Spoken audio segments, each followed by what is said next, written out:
തൃശൂർ ചേലക്കര മേഖലയിൽ വീണ്ടും കാട്ടാനക്കൂട്ടം ഇറങ്ങി.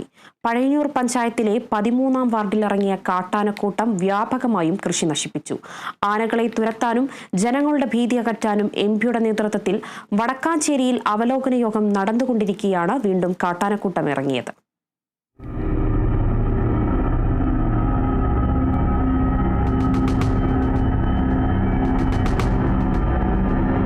ചേലക്കര എളനാട് മേഖലയിലെ കർഷകനായ CP രാജന്റെ തോട്ടത്തിലാണ് കാട്ടാനകൾ നാശം വിതച്ചത്.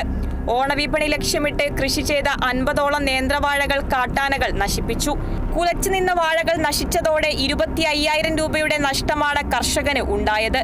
സൗര തൂക്കുവേലി സ്ഥാപിക്കുമെന്ന് പ്രഖ്യാപനങ്ങൾ ഉണ്ടായെങ്കിലും തുടർ നടപടികൾ ഉണ്ടായില്ലെന്ന് കർഷകർ ആരോപിച്ചു. കാട്ടാന ശല്യത്തിൽ K രാധാകൃഷ്ണൻ MPയുടെ നേതൃത്വത്തിലുള്ള അവലോകന യോഗം നടന്നുകൊണ്ടിരിക്കെയാണ് കാട്ടാനക്കൂട്ടം നാട്ടിലിറങ്ങിയത്. വടക്കാഞ്ചേരി ബ്ലോക്ക് പഞ്ചായത്ത് ഹാളിൽ നടന്ന യോഗത്തിൽ MLA-മാരും ബ്ലോക്ക് പഞ്ചായത്ത് പ്രസിഡന്റുമാരും വനംവകുപ്പ്, പോലീസ്, റവന്യൂ ഉദ്യോഗസ്ഥരും പങ്കെടുത്തു. കാട്ടാന ശല്യത്തിൽ അവലോകനങ്ങളും ചർച്ചകളുമല്ല, ശാശ്വത പരിഹാരമാണ് വേണ്ടതെന്നാണ് നാട്ടുകാരുടെ പ്രധാന ആവശ്യം.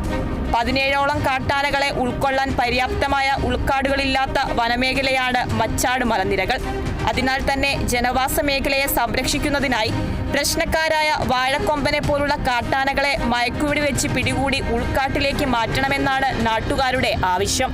Kerala vision news, Thrissur.